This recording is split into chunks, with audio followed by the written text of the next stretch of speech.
Así que continuamos la conferencia con la doctora Javiera Tello. Ella es neuropediatra del Hospital Clínico San Borja de Chile y nos va a hablar de la epilepsia en los pacientes con síndrome de Angelman.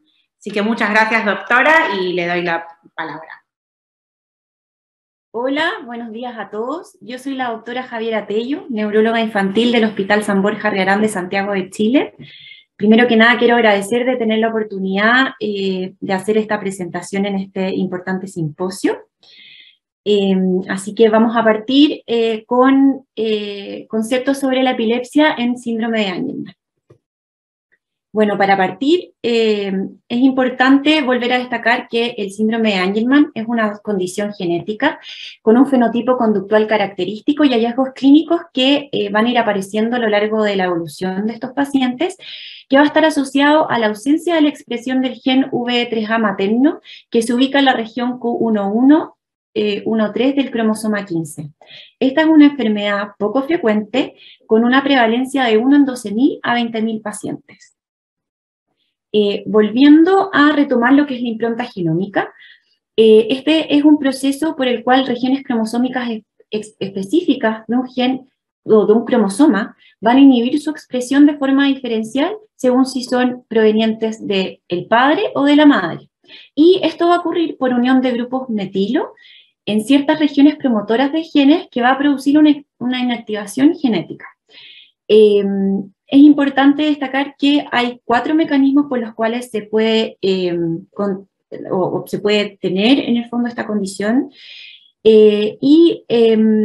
donde la principal y la más frecuente es la de lesión, que ocurre hasta un 70% de los pacientes, y los otros mecanismos van a corresponder a la disomía uniparental, efecto de la impronta genómica, y mutaciones puntuales del gen VE3A. Y esto es importante porque van a presentar distintas evoluciones y distinta clínica de la epilepsia según el mecanismo molecular del cual tienen los pacientes con síndrome de Angelman. Retomando un poco lo que es la clínica, podemos encontrar hallazgos que son consistentes y que van a presentar el 100% de los pacientes, y hallazgos frecuentes que van a ocurrir en más del 80%. ¿Ya? Y esto es importante porque los pacientes pueden presentar trastornos del movimiento, trastornos del comportamiento y algunas conductas que frecuentemente pueden ser confundidas con epilepsia. Y saber también que van a haber hallazgos electroencefalográficos que van a ser específicos para los pacientes con síndrome de Angelman y que las crisis epilépticas van a iniciarse generalmente antes de los 3 años de vida. Entonces, viendo la evolución clínica de nuestros pacientes con síndrome de Angelman, se puede observar que en el periodo de recién nacido, los pacientes van a presentar un fenotipo normal y que posteriormente se van a ir agregando otros hallazgos clínicos como trastorno de succión, reflujo gastroesofágico, irritabilidad antes del primer año de vida, y que entre el año y los 3 años se va a manifestar la epilepsia y podemos tener el debut de las crisis epilépticas. Entonces, la presencia de la epilepsia se puede observar hasta en un 90% de los pacientes con síndrome de Angelman, y este porcentaje puede ser incluso mayor en pacientes que poseen de lesiones. La mayoría se va a manifestar entre el primer y tercer año de vida, pero un 25% de los pacientes puede desarrollar epilepsia antes del primer año. Las alteraciones electroencefalográficas van a estar presentes en la mayoría de los pacientes con síndrome de Angelman, teniendo o no epilepsia. Y esto es importante porque estos hallazgos electroencefalográficos pueden ser el primer indicio para sospechar síndrome de Angelman en pacientes que todavía no presentan las conductas o las características físicas que nos hagan sospechar esta condición. Con respecto a la región crítica de síndrome de Angelman en el cromosoma 15, es importante revisarla porque muy cercano al gen VE3A vamos a encontrar genes que están asociados a los receptores del GABA. Este es un neurotransmisor inhibitorio y la epilepsia en estos pacientes podría estar relacionada a alteraciones en estos genes. Con respecto a la relación genotipo y fenotipo, sabemos que pacientes con lesiones van a tener mayor frecuencia de crisis y mayor probabilidad de presentar estatus epiléptico. Entonces, la causa de la epilepsia de estos pacientes pareciera estar relacionada con una disfunción del sistema GABAérgico que es inhibidor, y la pérdida de estos genes produciría una disminución de neuronas inhibitorias en la corteza cerebral, con alteración del transporte vesicular presináptico en múltiples poblaciones de interneuronas. Esta deficiencia del gen V3A causaría una disfunción de la producción de las proteínas de la vía de la ubiquitina ligasa, y estas proteínas serían cruciales en la plasticidad sináptica, en la conexión neuronal, maduración neuronal y mantención de los niveles del GABA. Esto es lo que está descrito para los pacientes con deleciones, pero ¿qué es lo que ocurre en los otros fenotipos que no corresponden a deleción? También hay alteración de la neurotransmisión inhibitoria, y la pérdida del gen V3A causaría una disminución del input inhibitorio en la sinapsis y en la población de interneuronas, y además habría un exceso del transportador del GABA. Esto produciría que se uniera más neurotransmisor a este transportador, que haya menos neurotransmisor disponible a nivel del espacio sináptico, y por lo cual habría una reducción de la inhibición tónica neuronal. Esto además causaría que los receptores a nivel postsináptico, la neurona que recibe la transmisión y el impulso nervioso, causaría que presente una disminución de los receptores disponibles, y por lo tanto generaría mayor disfunción de esta neurotransmisión inhibitoria. Además, la pérdida del gen V3A en neuronas glutamatérgicas, que son excitatorias, alterarían también la recepción de la inhibición inhibitoria en las neuronas piramidales. Todo esto aumentaría entonces la susceptibilidad a tener epilepsia en estos pacientes. Hay estudios experimentales también que han reportado que el rescate de neuronas ha sido exitoso en ratones y en estudios en modelos preclínicos, en ratones juveniles, pero no en la adultez. Y esto nos hablaría de que hay una ventana de tratamiento con un periodo crítico para la intervención en el manejo de la epilepsia. Esta ventana de tratamiento en la epilepsia tendría una mayor duración con respecto a otros hallazgos clínicos, como los problemas conductuales, la ansiedad y también el retraso del desarrollo psicomotor. Entonces, en resumen, hay una disfunción del sistema inhibitorio a nivel cerebral, con alteración de la neurotransmisión de las neuronas GABAérgicas, y una hiperexcitabilidad neuronal que generaría mayor susceptibilidad a la epilepsia. Por otra parte, hay patrones que son característicos del síndrome de Angelman y que han sido descritos en un número significativo de pacientes. Estos son hallazgos que son considerados como marcadores útiles tanto en estudios clínicos como preclínicos del síndrome de Angelman. Y estos patrones son principalmente el ritmo delta, que es un ritmo que es lento en una frecuencia de 2 a 3 Hz, donde se ve una actividad generalizada, pero más prominente en regiones anteriores. Esta sería la más frecuente en pacientes con esta condición, y se podría observar hasta un 84% de los individuos con esta afectación. Otro patrón característico es la actividad teta, que se ve también de forma generalizada y no desaparecería tras el cierre ocular, y esto sería característico en síndrome de Angelman. Y otro patrón que podemos observar es un patrón de puntas y espigas de frecuencia 3-4 Hz, que se ve principalmente en las regiones posteriores, y este desaparece tras el cierre ocular. Acá podemos ver los 3 patrones graficados y en muestras de electroencefalogramas de pacientes con síndrome de Angelman. El primero corresponde entonces a esta actividad lenta que se ve en las regiones anteriores y que es generalizada. El segundo, una actividad teta, que es de frecuencia 4 a 6 Hz. Y en último lugar, las puntas que se ven en regiones posteriores. Este estudio es muy interesante, es un estudio del 2017 que buscó ver si es que el patrón delta era un biomarcador útil tanto en estudios clínicos y preclínicos. Y lo que se vio es que tanto en modelos animales como en pacientes con síndrome de Angelman existiría un ritmo delta aumentado en comparación a los controles. Acá en los gráficos podemos ver a la izquierda en los modelos animales que en comparación a los que no presentan la condición de síndrome de Angelman, los pacientes, o sea, los ratones con las mutaciones o con la ausencia del gen V3A presentarían mayor actividad delta. Y a la derecha se puede ver en pacientes, niños con síndrome de Angelman, que los pacientes con esta condición presentan la actividad delta generalizada y no la presentarían los pacientes controles, es decir, pacientes sanos. Si comparamos el fenotipo según el genotipo, en las de lesiones vemos que el fenotipo epiléptico es más severo, seguido de las mutaciones puntuales, y que la disomía uniparental sería el grupo que tendría menor frecuencia de epilepsia. Por lo tanto, el grupo de lesión con respecto a las no de lesiones tendría un inicio más precoz, un mayor porcentaje de crisis epilépticas y por lo tanto un manejo más difícil que requiere generalmente una terapia asociada. Todos los grupos de pacientes presentaron diversos tipos de crisis durante el transcurso de la enfermedad.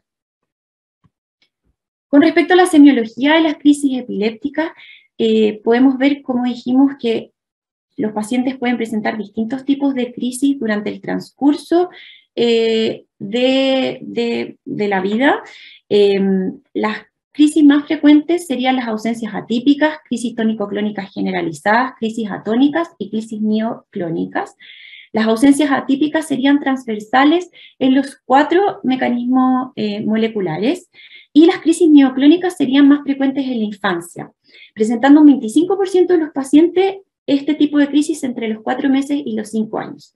Otro tipo de crisis son las crisis focales complejas, que se ven entre un 13 a un 39% de los pacientes. Los espasmos son muy poco frecuentes y el patrón del electroencefalograma no predice la asociación al tipo de epilepsia. El estatus epiléptico puede llegar a ser muy prevalente en estos pacientes, presentándose hasta en un 85% de los casos, pero hay mayor frecuencia de los estatus no convulsivos y por lo tanto sería más difícil de diagnosticar. Hay que tener atención y prestar atención y tener en cuenta que los pacientes pueden presentar regresión del desarrollo, pérdida o empeoramiento de la marcha o incluso cambios conductuales en relación al estatus epiléptico y que gatillantes como infecciones o vacunas, cambio en esquema o falta de adherencia al tratamiento, trastornos del sueño podrían predisponer a tener un estatus. La epilepsia puede llegar a ser difícil de manejar. Muchos pacientes van a requerir terapia asociada. Esto sería más frecuente en el grupo de pacientes que presentan de lesiones de la región crítica de Angelman. Y si bien el ácido valproico fue previamente descrito como fármaco de primera línea, en estudios más recientes se sugeriría priorizar el uso de otros fármacos anticonvulsivantes. Habría un menor uso actual por efectos adversos descritos con alto porcentaje, incluso hasta en un 70% de los pacientes, como temblor, inestabilidad de la marcha y cambios conductuales. Se han descrito fármacos antiepilépticos mejor tolerados y con eficacia similar e incluso mejor, por lo cual la recomendación sería utilizar estos fármacos. ¿Cuáles son? El levetiracetam, la lamotrigina, el topiramato y el clonazepam. Hay fármacos que podrían empeorar las crisis. Dentro de ellos se describe la carbamazepina, en donde un estudio en 396 pacientes con síndrome de Angelman y epilepsia se vio que en un 59% empeoraron las crisis y un 37% presentó efectos adversos. Otros fármacos son la oxcarbazepina y la vigabatrina. Se ha visto que a mayor edad habría un mayor número de anticonvulsivantes descritos y esto fue comprobado en un estudio de 219 pacientes con síndrome de Angelman, pero se vio que también a medida que iban aumentando los años habría un mejor control de crisis. Esto nos diría que si bien hay una buena respuesta al tratamiento anticonvulsivante, esta no sería completa. En los casos más refractarios se recomienda la dieta cetogénica, viendo una respuesta positiva hasta en un tercio de los pacientes, y la terapia de bajo índice glicémico también tendría una buena eficacia. En una cohorte de 85 pacientes se vio que el 75% disminuyó la frecuencia de crisis a menos del 90%. la recomendación de priorizar otros fármacos anticonvulsivantes y la disminución del uso del ácido valproico se basa principalmente en este estudio del 2016, que se intentó describir una serie de casos de pacientes con síndrome de Angelman y epilepsia. Este estudio consistió en una revisión de 85 pacientes, de los cuales la mayoría estaba asociado a lesiones, un 66%, pero también se incluyeron grupos de los otros mecanismos moleculares. Y lo que se vio acá es que si bien el ácido valproico tenía una muy buena respuesta en reducción de crisis, incluso mayor al 90%, estos pacientes presentaron en un alto porcentaje, 71%, efectos adversos cuando esto se asociaba a monoterapia. Por lo tanto, esto nos lleva esto llevó a concluir que a pesar de la buena respuesta del ácido valproico, se sugiere el uso de otros anticonvulsivantes más nuevos, como el levetiracetam, la lamotrigina o el clobazam, que tienen una respuesta muy buena, mayor al 85% en reducción de crisis. Los movimientos anormales son importantes tenerlos presentes en esta población porque pueden ser confundidos con crisis epiléptica. El temblor de intención y las mioclonías no epilépticas son frecuentes a mayores edades y las mioclonías epilépticas serían más frecuentes durante la infancia. Estas serían reportadas desde un 12 a un 50% en los pacientes con síndrome de Angelman antes de los 8 años. Por el contrario, las mioclonías no epilépticas se encontrarían hasta en un 40% de los individuos después de los 10 años. Y esta prevalencia iría aumentando con la edad, como podemos ver en los gráficos, sobre todo en el de la izquierda, donde se ve que a medida que va aumentando la edad de los pacientes, va aumentando el porcentaje que presenta mioclonías no epilépticas, y que estas podrían llegar a ser muy frecuentes e incluso presentarlas de forma diaria. Y a medida que nuestros pacientes van creciendo y se van acercando a la adolescencia y a la adultez, podemos ver que la epilepsia va a disminuir la severidad, pero que podría reaparecer y reincidir las crisis después de los 20 años, pero siendo menos severas, sabiendo que las crisis más severas van a ocurrir antes de los 11 años. Los pacientes con delesión pueden tener una evolución más severa de la epilepsia, con mayor frecuencia de crisis y mayor dificultad en el manejo. Y el temblor de intención y las mioclonías no epilépticas serían más frecuentes en este grupo de pacientes. Hay un reporte de un paciente que se hizo en 1984 de un adulto con síndrome de Angelman de 75 años, donde se describió que estaría y él tendría un buen estado de salud, lo que nos habla de que esta condición no es neurodegenerativa y que en general los pacientes se mantendrían en buenas condiciones durante la adultez. Y en estos dos estudios que describieron a pacientes adultos con síndrome de Angelman y particularmente en relación a la epilepsia, se vio que si bien gran porcentaje de los pacientes tenía historia de haber presentado crisis epiléptica, desde un 80 a un 90%, ellos durante la adultez tendrían un mejor control de las crisis.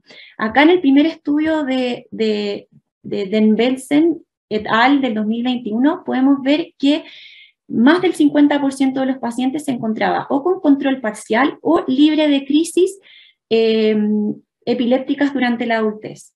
Y en el estudio de Prasad et al. Del 2018 se vio que un 74% de los pacientes se encontraba sin crisis durante más de 2 años en esta población de pacientes adultos.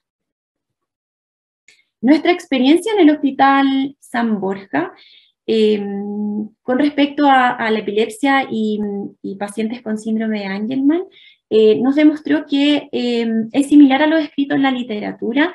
Se hizo una revisión de 16 pacientes, en donde 12 correspondían a mujeres y 4 hombres, con pacientes de edades entre 5 y 20 años, con una edad de inicio de crisis de 19.2 meses, y se vio que 100% de los pacientes presentaron actividad epileptiforme, y más del 80% un patrón característico a los 3 descritos previamente en esta patología.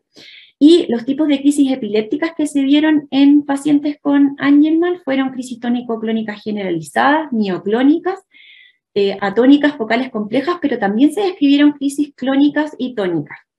El reporte y la descripción de las crisis se hizo a través de lo que reportaban los padres, y no todos los pacientes tenían registros o videos del tipo de crisis que presentaron. Probablemente, si se hiciera un estudio más dirigido y en una mayor población de pacientes, cambiaría la distribución de la semiología de las crisis en estos pacientes. Y este es el equipo, parte del equipo con el cual trabajamos en nuestro centro, y los distintos grupos que se dedican tanto a trastornos neurogenéticos, del neurodesarrollo, epilepsia, enfermedades metabólicas, y todos en conjunto nos dedicamos a hacer seguimiento también y a tratar a los pacientes con esta condición. Retomando un poco sobre las terapias, solo quiero destacar que han habido avances importantes en la última década en la comprensión de los mecanismos genéticos en síndrome de Angelman, y que esto ha permitido diseñar estudios para favorecer la expresión o suplir la función del gen V3A deficiente. Hay distintas líneas de investigación, tanto en buscar la terapia de reemplazo del gen o la enzima deficiente, en la activación de la copia paterna del V3A intacta, pero silente, y también terapias downstream que buscan suplementar compuestos, péptidos también, y terapias regenerativas y antiinflamatorias. Más que profundizar en las distintas terapias que están en estudio, porque esto se va a detallar más adelante durante el simposio, solo quiero destacar que ya hay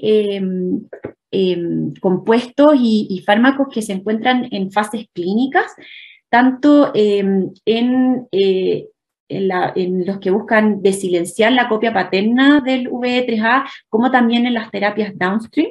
Así que estos tienen hallazgos prometedores y que requieren mayor investigación.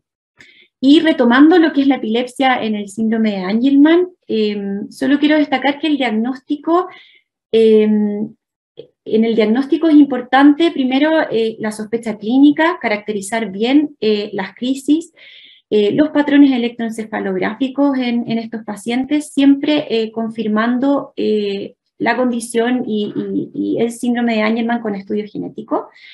El tratamiento de la epilepsia sigue siendo principalmente sintomático, donde se debe priorizar el uso de terapias más nuevas como el levetiracetam, clobazam y topiramato.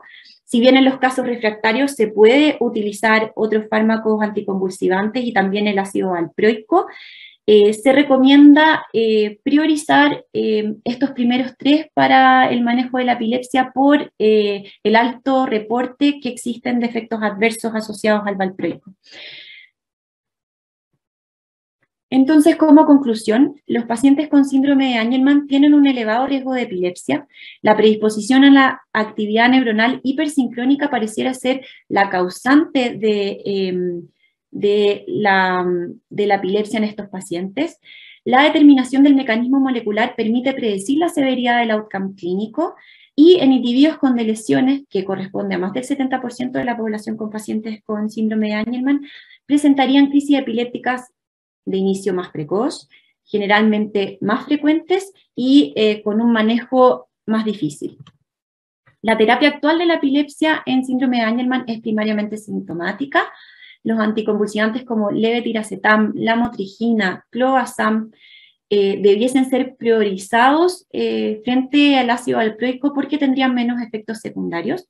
Avances importantes en la comprensión de los mecanismos genéticos en síndrome de Angelman ha permitido diseñar estudios para potenciales terapias, las cuales hay varios candidatos que se encuentran en desarrollo tanto clínico, preclínico y clínico, y ahora